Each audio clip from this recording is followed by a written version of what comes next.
Kia ora. That is a native New Zealand way of saying hello.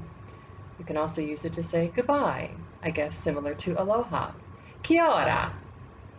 It's the Maori language, who are the native peoples of New Zealand. Welcome to our introduction to New Zealand cinema. I have to admit, I did a deep dive on New Zealand, so I will apologize in advance because I just couldn't get enough of New Zealand. And it reminded me when I was doing my research that I think in 5th or 6th grade, I wrote a report on New Zealand. You know how you write those little papers in elementary school? I know I wrote one on Argentina, I don't know why, and I wrote one on Uranus, or Uranus as we're supposed to say now.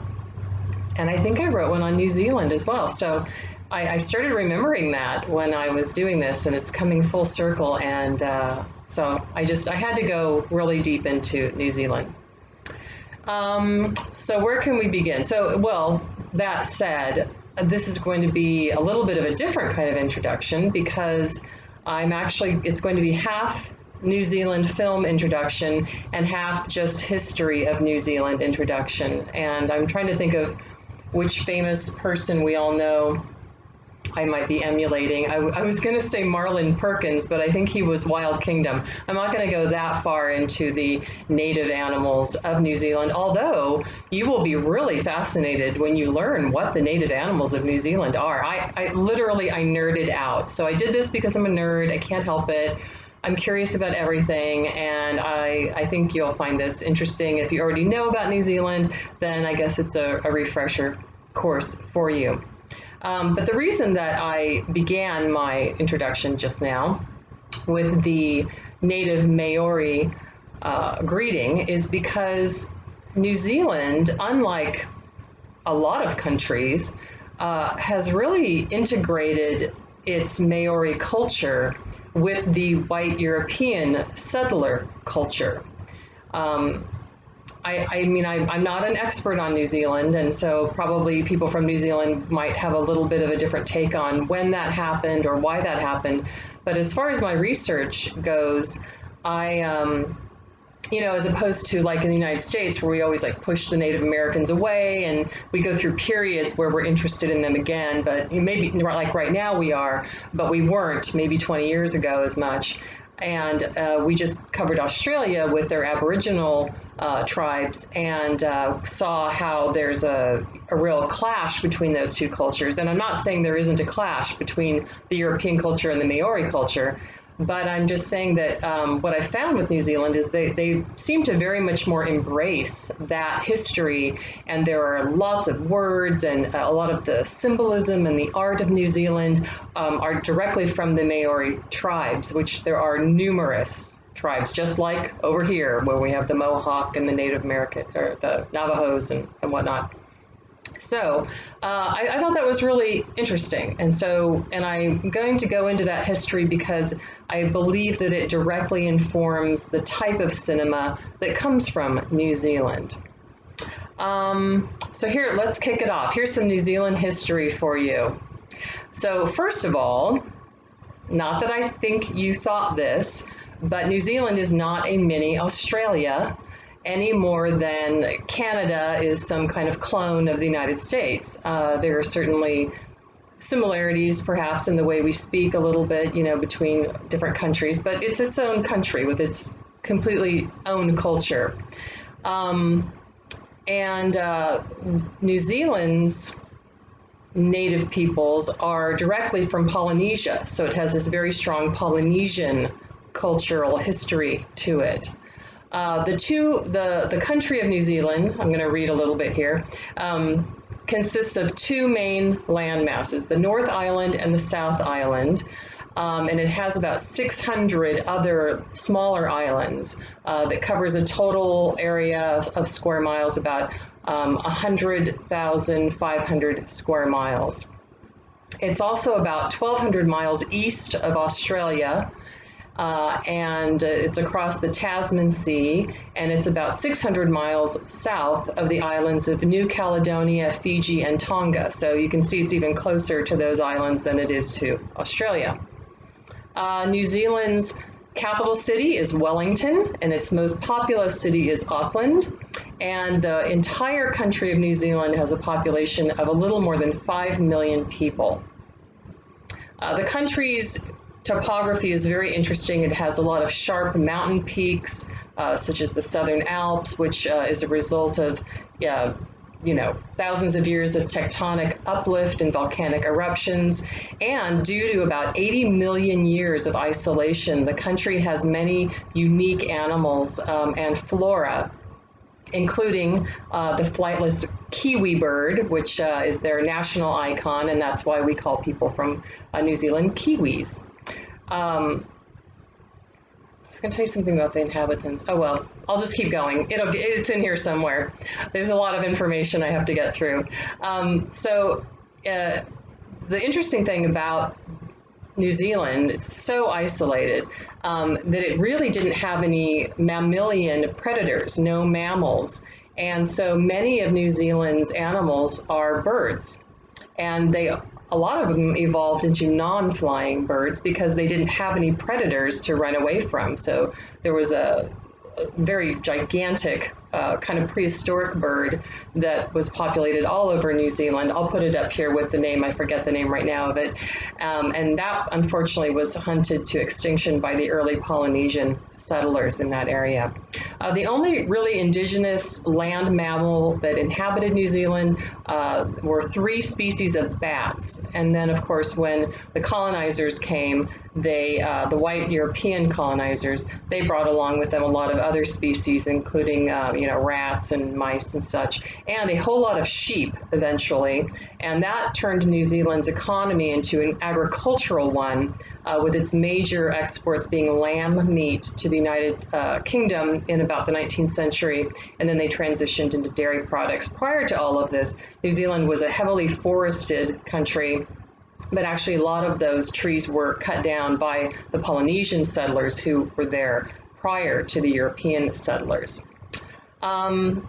Also, the marine mammals, they have a lot of marine mammals, and in fact, almost half of the world's whales, dolphins, and porpoises, and a large number of fur seals are reported to live in New Zealand waters. Because, again, of the remoteness of the islands of New Zealand, they were the last large habitable lands to be settled by humans, and that occurred around between the years of 1280 and 1350, and that's when the Polynesians began to settle in the islands, and they developed a very distinctive Maori culture.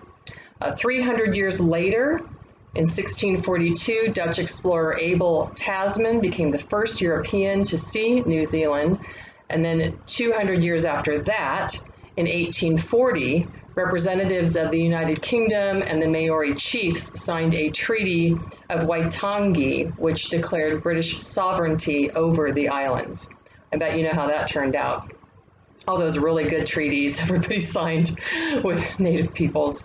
New Zealand then became a British colony, and later it became a dominion, and then it finally achieved its independence from Britain in 1947. So it's a very young country. Today, the majority of New Zealand's population of 5 million is of European descent. About 71% of the people there are from European descent.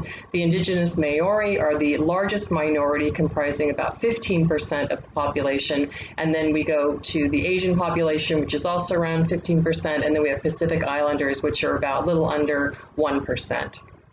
The government of New Zealand is a unitary parliamentary constitutional monarchy. And that means that Queen Elizabeth II is the monarch. And then we have a governor general, and that is Patsy Reddy. And that position is kind of like the Queen's ceremonial representative. Although the Governor General also appoints ministers and judges and gives the Queen's approval on legislation. So she's kind of seen as a de facto head of state, and she serves at the Queen's pleasure, which means she is not elected by the people. But the true head of the New Zealand government is the Prime Minister, who is recently re-elected, Jacinda Ardern of the Labour Party. And so that means all women run New Zealand. We're going. Get your ticket. The minute this pandemic's over, we're all going to New Zealand. Let's go shear some sheep and stuff and learn from the Maori. Okay, so there won't be a pop quiz later on any of this, but I thought you should understand, even though I kind of rushed through it, this very interesting island that is even more isolated than Australia. It's actually one of the most isolated areas in the world, and that really has played with the New Zealand mindset and psyche since the beginning of all of the settlements. So let's see. And in that vein, I should say that isolation, like I always talked about with Australia, because New Zealand is even more remote and more cut off from everyone. I mean, if you look at it on a map, I think it's nearest, well, on a globe, it looks like it's nearest, the pole. But because of that isolation, there is this sort of motif you will find in many Australian films, and they call it the road. And it's just this big, long, never-ending road. So sometimes entire stories are set around this road. And there is one particular road that is used a lot in the cinema, but it's just this idea of this never-ending cars going down this road, people walking down this road to where, no one knows. Of course, it's going to end eventually, right, because New Zealand is an island and it's going to drop off into the ocean. But psychologically, it's an idea that there's nowhere to go. Like, you can get on this road, and we in like the United States would think of, oh, easy rider, I'm just going to drive or ride, and I'll end up somewhere. And in New Zealand, it's kind of it's an illusion. It looks like you're going to go somewhere, but you're really not going to really end up going anywhere. There's really nowhere to go. And because of this idea, this reality, there are a lot of themes of insanity that run through New Zealand films, and they reflect this culture of, not only isolation, but there's also this idea of extreme self-reliance in New Zealand. It was this rugged territory, and people just came there, and you couldn't really leave, and everything was far away, and you were out on your own, and you just had to make it work. And because of this kind of extreme self-reliance, it also discourages people from asking for help. You're supposed to just be able to do it on your own. And this kind of cultural psyche really resulted in a lot of people ending up in mental institutions in New Zealand. And I'm not saying all New Zealanders are mentally ill, but it makes you crazy. I mean, we're in lockdown. Look at how many people are going crazy that 8 months, right? And you're stuck in your house, or you can only go to the grocery store, and look at how people are losing their minds. So kind of imagine an entire country like that. I mean, obviously they could go outside and whatnot and hang out with each other, but there's only 5 million people as well. So there aren't a lot of people. It's a vast, beautiful land, but there's nowhere to go. So it's kind of like a country in lockdown all the time. Maybe that's why they handled this pandemic so much better than the rest of us, because they already were living that way a little bit. Could be. So there's always been this very weird history with mental illness in New Zealand. There were a lot of mental institutions. They call them lunatic asylums. And there was a very negative view of mental illness because it was a weakness, right? You weren't able to be self-reliant and do it on your own. You kind of went nuts about it. And honestly, the suicide rate there has always been kind of high at different points in their history. Often it's about equal to other similar countries, but like right now, their teen suicide rate is higher than most countries their size and with their type of economy. So it's a hard place for a lot of people to be. Other weird psychological anomalies of New Zealand include this phenomenon called the tall poppy syndrome. And this especially took root in the mid 20th century, in the 1950s. I mean, in general, New Zealanders are expected to be humble and very self-deprecating. You are never supposed to talk up yourself.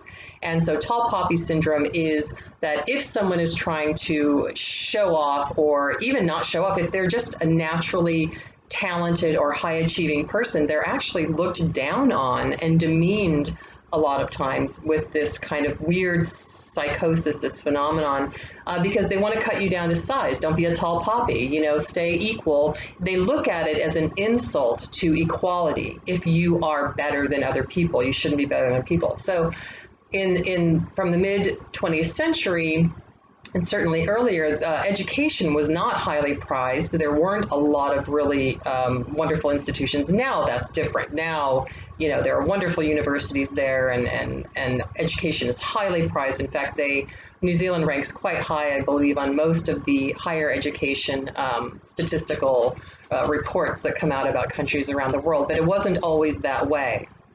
And some of the films we're going to watch, well, I'm trying to think.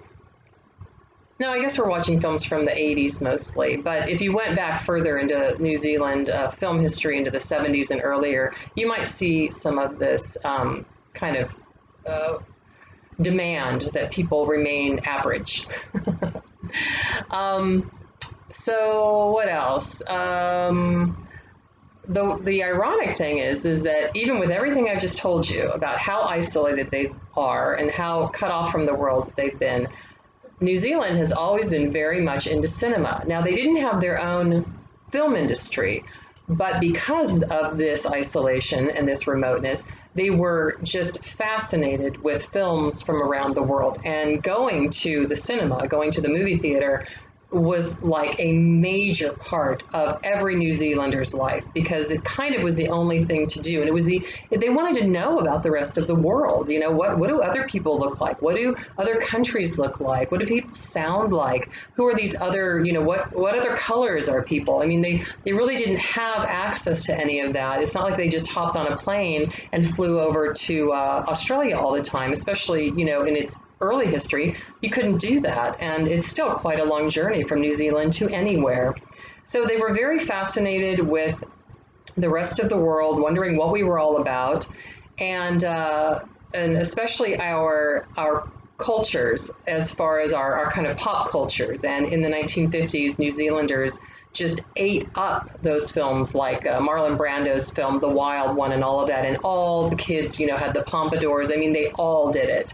And this rubbed a lot of the older New Zealanders the wrong way, because there's also this weird kind of identity clash where they kind of sometimes they sort of hate the UK and Britain and all of that, but they always wanted to be like that. So if you go to New Zealand, you'll find a lot of the architecture, it looks like it was just plopped right out of, you know, London or Cambridge or somewhere like that. And so the elder generation really wanted to emulate everything British, and then the younger generation in the 50s and 60s said, no, we want the American stuff and you know, the European stuff. And so there was this real clash, and at one point, the New Zealand government even sent the military in to beat up all of the teenagers who had pompadours and, you know, greased hair. They really didn't like this. So a country that was at one time very resistant to change and quite conservative, now very much more progressive and more liberal, but there's a very interesting history in a very short span of time. So as far as cinema goes, the first public screening of a motion picture in New Zealand actually did occur in 1896, which is right when it happened for everybody, and it was a screening of a Thomas Edison film. 2 years later, New Zealand's first filmmaker, although he was not from New Zealand, and this is something that we're going to talk about later, a lot of people come to New Zealand to make films, but they're not from New Zealand, and this is also a point of contention with some people in the industry in New Zealand anyway. The first filmmaker to make films in New Zealand was Alfred Henry Whitehouse. He was English, and he began he made a series of short films, and in fact, the oldest surviving New Zealand film is his 1 minute and 14-second documentary titled The Departure of the 2nd Contingent for the Boer War, and that was made in 1900. And most of the films from New Zealand, especially in the early years, are documentaries, and they still make many documentaries and make more of those than any other type of film. Although in 1903 there was their first fiction film, but it was a short film, and this was a science fiction film titled A Message from Mars, and it was based on a play that was very popular in Australia and New Zealand. It is considered a lost film, so I don't have any film footage of it, but I thought it was interesting that somebody made a film about Mars, because at that time, I think George Méliès was just making Trip to the Moon. People were thinking about going to the moon. So, New Zealand said, no, let's go to Mars. So they were ahead of the game, I guess, ahead of the space race. The first feature film made in New Zealand is 1914's Haimoa, which told the Maori legend of a love story between the young flute player. I practiced all these words, and now I'm going to have to do them again. I repeated them over and over and over. Haimoa is the name of the film, and it's a story of the love story between Tutanakai.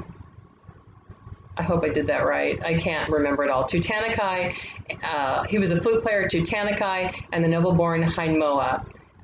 Sorry if I'm mispronouncing it. I tried. And this was a really beautiful, didn't end tragically, and it's the story of this, Haimoa is this, obviously I said, noblewoman, and she hears this beautiful music coming from across the river, and Tutanakai is of lower birth and keeps beckoning her, and they fall in love from across the water, and then one night she swims across on a bunch of gourds and makes it. It's not like Running Bear. Remember that song, Running Bear, Love Little White Girl? That they drowned. In that one they drowned. This one they don't drown. They actually end up together. So that was nice. So that was their first feature film. And this again links back to what I said earlier, that the New Zealanders from very early on embraced the Maori culture around them. They also fought wars with them and killed thousands and thousands of them, but they were interested in that culture and they put it in their films. Let's see. So there were some early silent films like that, and then in the 1920s through about the 1960s, there was like a small scale film industry in New Zealand. One of the more popular and controversial films came from filmmaker Rudel Hayward in 1927, and it's titled The Takutai Trail, and this was the first film to depict a battle from the New Zealand Wars, which I just mentioned. The New Zealand Wars were a series of armed conflicts that took place in New Zealand from 1845 to 1872, and these were battles between the colonial government partnered with allied Maori on one side, and then Maori and Maori allied settlers on the other side. So there were white people and Maori on one side, and Maori and white people on the other side. And it was all about land, right? It always is. We want your land. We need more land. Here's some blankets or beads or my musket, and we will take your land. Can you imagine if we just didn't care about that? How many lives we could have saved over the course of human history? Just land. It's always about land. Anyway, so the Takutai Trail was about those battles, and it actually was pretty sympathetic to the Maori. It wasn't kind of like our early Westerns where all the Native Americans were evil, horrible people and, ruining our manifest destiny. They gave the Maoris a pretty fair shake in these films. Another film from that same director that touches on the same subject is Riwi's Last Stand. That came out actually 2 years prior, and that also takes place during those wars. And it's the story of the Ngati Maniapoto chief who led rebel Maori forces during that New Zealand government invasion. It was one of like it's like Custer's last stand. Okay, it's very Western. It's a very Western kind of history, American Western kind of history. So again, another film that depicts the Maori side of things and actually was also quite sympathetic. And they even ran the film past some of the Maori chiefs at the time who approved the title cards, right, what was being said, and they had to remove a couple of title cards because the chiefs found it offensive. So they did that. It was really nice of them. New Zealanders are nice, seems like so far. So during the 1950s and 60s, there was an independent filmmaker, very well known in Australia, John O'Shea. He founded pretty much the first film company, the Pacific Films Company, and he produced numerous short films as well as 3 New Zealand feature films. The first one in 1952 is titled Broken Barrier, and it's about the relationship between a Pakei. I also learned this word. It's right here, I bet. Pake. I think they just pronounce it Pake. Anyway, Pake is the Maori word for white European settler, kind of like in Mexico how they would call an American a gringo. So it's the Pake journalist, a white journalist, and a Maori woman. So an interracial relationship in 1952. He also directed Runaway in 1964, and this was the story of a high-flying accountant who gets into debt and runs from the law, and among other things has an affair with a Maori woman played by soon-to-be international opera sensation Kiri Takanawa. And here's a little clip from that. It's kind of a rock, what has like a rock music interlude to it. Told you rock and roll was like the thing. So here's a little clip. Would you excuse me?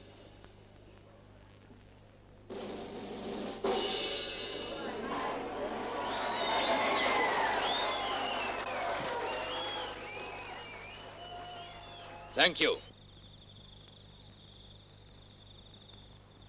The rest of the country knows him as Simon Rangi, but he's just Cy Forawera to us.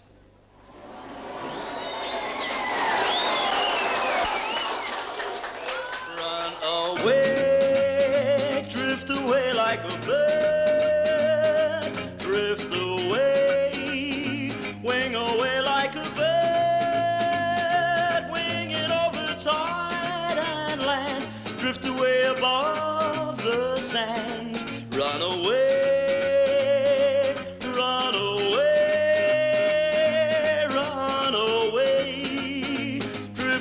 Like a bird, drift away, wing away like a bird, winging over tide and land, drift away above the sand, run away, run away.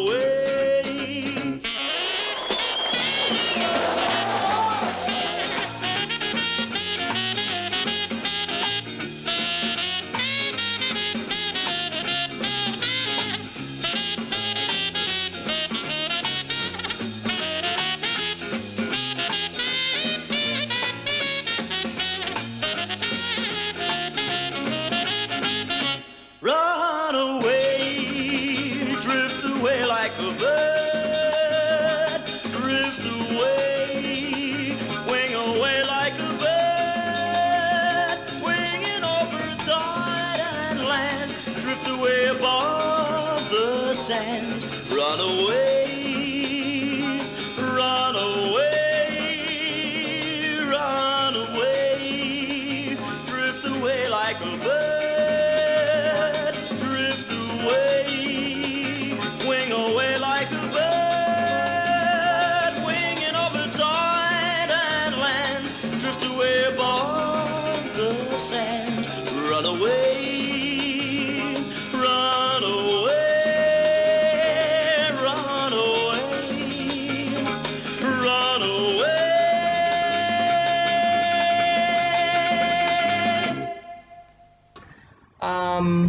And third film from this director was actually a rock musical titled Don't Let It Get You in 1966. And this sort of showcase of musicians, of New Zealand musicians, was fashioned after the Beatles films Help and Hard Day's Night, that kind of a thing. So it's light on story, but heavy on really cool music and rock musicians. And I think, do I have a clip for you? I do. I did. It also has Kiri Te Kanawa. I love Kiri Te Kanawa. Okay, so still at this point, most of New Zealand's films were documentaries, but in 1970, at the World Expo, a short film was debuted. It was titled This is New Zealand, and it was screened daily on 3 screens to all audiences from all over the world. And it's really a beautiful short film. It garnered a considerable acclaim, and it also finally made New Zealanders kind of feel not only a sense of pride, but as if the rest of the world was seeing them, because it's not as if, you know, tons of people were still coming to New Zealand. Maybe many more did after that.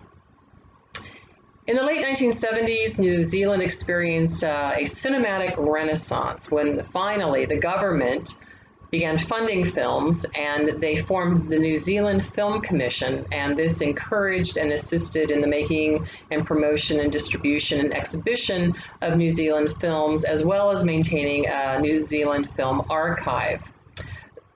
Because of the creation of this commission, the film industry there finally became stabilized, and they were able to start defining what makes a New Zealand film. They actually had a list of things that you had to have in your film in order for it to be considered a real New Zealand film, not just a film shot in New Zealand. And that includes having significant New Zealand content in regard to the setting, the characters, the source material, as well as what the nationalities and places of residences are of the authors, the scriptwriters, the directors, the actors, and the technicians, and the nationalities of the production company owners, and where you're getting your money. So it's not like if you didn't have all of those things, you're not a New Zealand film, but they really wanted New Zealanders to make films about New Zealand using New Zealand crews and New Zealand actors. And why not? You know, I think it's something we take for granted in a country as large as ours. And but in New Zealand, it was such a rarity to have their own people making films about them. So they really wanted that to start happening, and it did. One of the first New Zealand films, in fact, to attract a large-scale audience at home and abroad as well was Sleeping Dogs, which was directed by Roger Donaldson in 1977. It's a dark, political action thriller that portrays a reaction of one man to the formation of a totalitarian government in New Zealand. So it's sort of a futuristic film, but it doesn't have, you know, like special effects futuristic elements to it.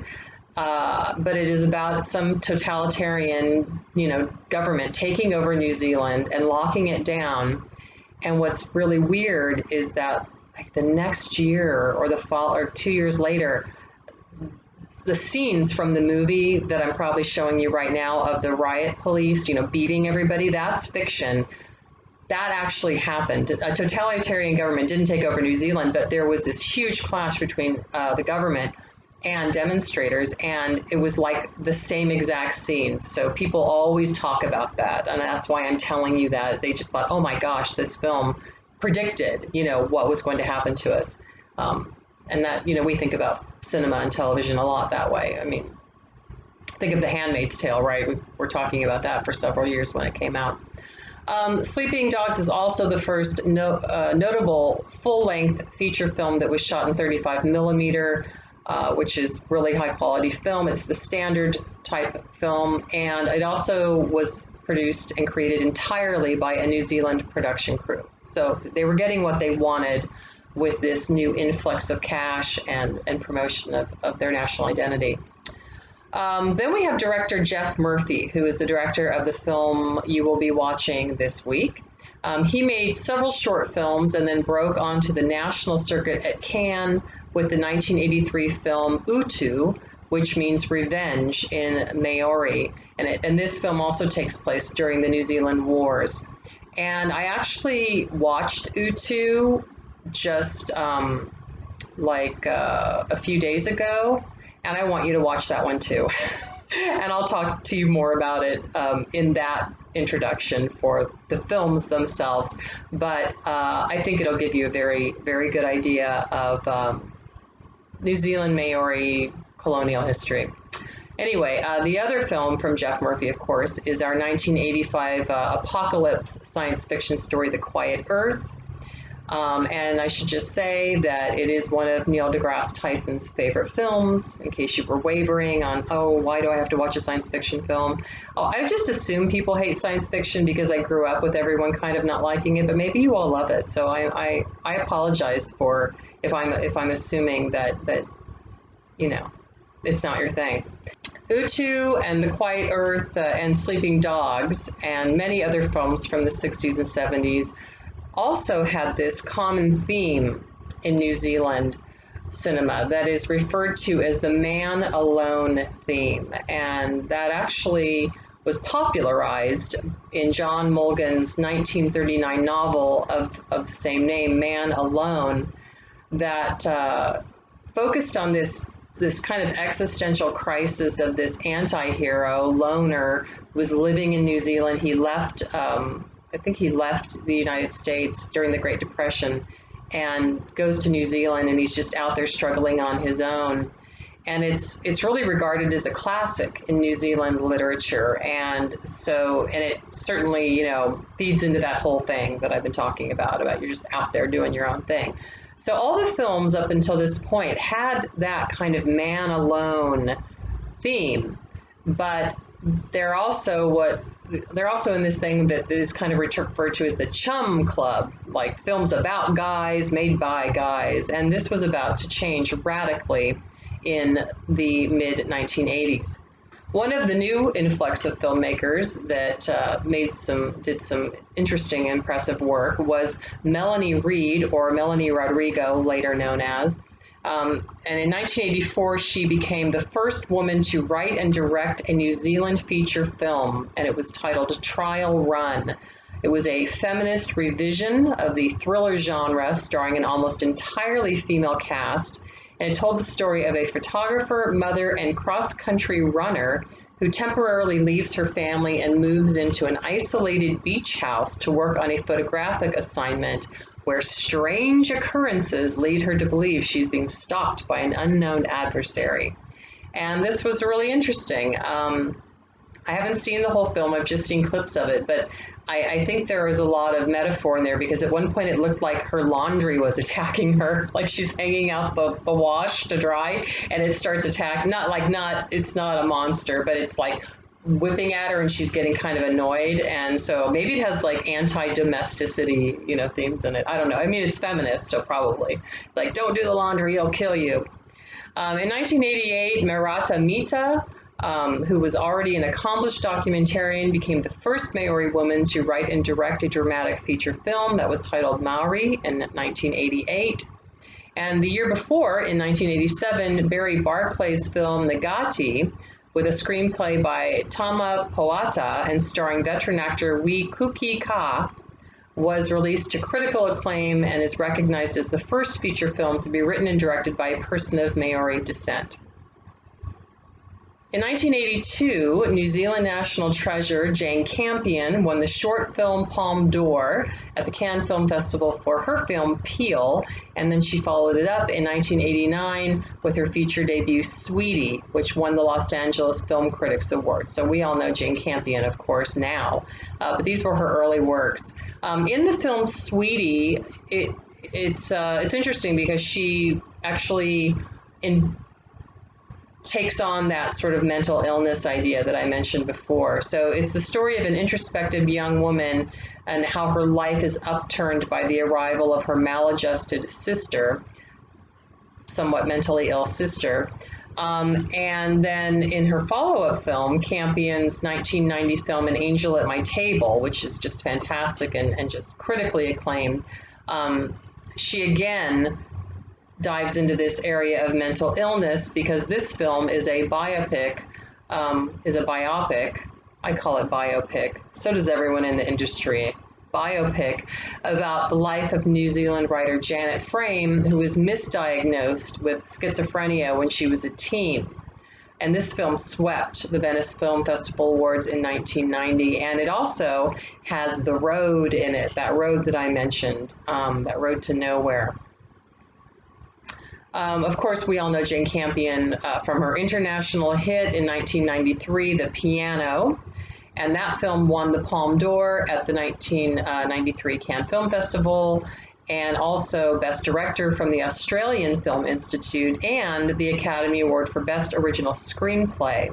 Also, at that Oscar Award show, Campion became the second woman ever to be nominated for Best Director. So the early 90s now we're into the early 90s. We started in the mid 80s getting this influx of new kinds of films, new kinds of stories, not just The Man Alone. And now we're in the early 1990s, and this is where New Zealand film really breaks through internationally with things like The Piano. And then we have 1994 film by Kiwi director Peter Jackson. I don't know if you knew he was from New Zealand. His film Heavenly Creatures, starring Kate Winslet and Melanie Linsky, which I screened in one of my film series here. It's a wonderful story. It's a true crime story about two girls in Christchurch, New Zealand, who murder one of their mothers, and it got Jackson an Oscar nomination for Best Screenplay. It's a wonderful film. It's very sometimes tough going, but gorgeous. And it was Kate Winslet's first film. Also during that early 90s period, Maori writer-director Lee Tamahori's Once Were Warriors, the story of an urban Maori family and their problems with poverty, alcoholism, and domestic violence, received international acclaim and won numerous awards, especially at the Montreal Film Festival and the Venice Film Festivals. So this really interesting new influx of filmmakers and film content.